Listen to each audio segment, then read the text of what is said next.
நேத்து தான் நம்ம திவ்யா மேனேஜர் பொசிஷனை விட்டு போயிட்டு நம்ம விக்கல் விக்ரம் வந்தாரு. இன்னைக்கே விக்கல் விக்ரமும் போயிட்டாரு. இதே மாதிரி வர்ற எல்லாருமே போயிட்டே இருந்தா என்னதான் பண்றது?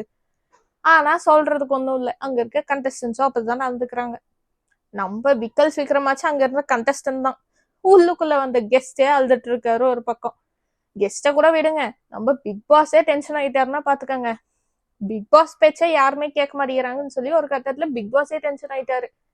இது எல்லாத்துக்கும் காரணம் எனக்கு தெரிஞ்சு எஃப்ஜே தான் நினைக்கிறேன். ஒரு பக்கம் அவர் பேச பேச இவரு ஒரு பக்கம் மியூசிக் போட்டு இருக்காரு. என்னத்த சொல்ல. சரி, இப்ப யாரு புதுசா நமக்கு மேனேஜரா வந்திருக்காங்கன்னு பார்த்தா நம்ம சபரி தான். சபரி இதை மெயின்டைன் பண்ணிடுவாரான்னு கேட்டா ஓரளவுக்கு வாய்ப்பு இருக்கு. ஆனா அவரு இதே மாதிரிதான் ஒரு கட்டத்துக்கு மேல அவரு வெடிச்சு பயங்கரமா கத்த ஆரம்பிச்சிருவாரு. கத்துறது மட்டும்தான் அங்க பிரச்சனையான்னு கேட்டா இல்ல. ஆனா மத்தவங்க கத்தும் போது நம்ம கத்திதான் ஆகணுங்கிறது இருக்கு. அதனால என்னதான் ஆகுதுன்னு பார்ப்போம்.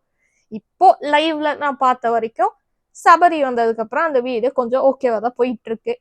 இதே மாதிரி போச்சுன்னா பரவாயில்ல, கெஸ்டும் கொஞ்சம் ஹாப்பியா இருப்பாங்க. என்னதான் ஆகுதுன்னு வெயிட் பண்ணி பார்ப்போம்.